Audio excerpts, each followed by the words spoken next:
Zákaz vstupu do lesov pre slintačku a krývačku platí v okolí Bratislavy až do odvolania.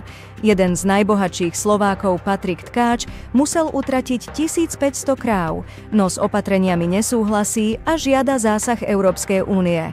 Obáva sa ohrozenia potravinovej sebestačnosti. Bolt spúšťa v Bratislave elektrické šľapadlá. Využijú rieku Dunaj ako ekologickú alternatívu dopravy bez zápch.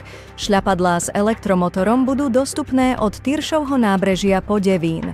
Z Bratislavy sa neskôr môžu rozšíriť do ďalších slovenských miest.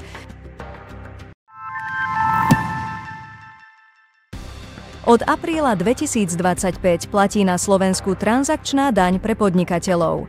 Elektronické platby budú zdanené sadzbou 0,4%, výbery hotovosti až 0,8%. Podnikatelia môžu používať aj osobný účet, no transakcie musia byť presne oddelené od súkromných platieb.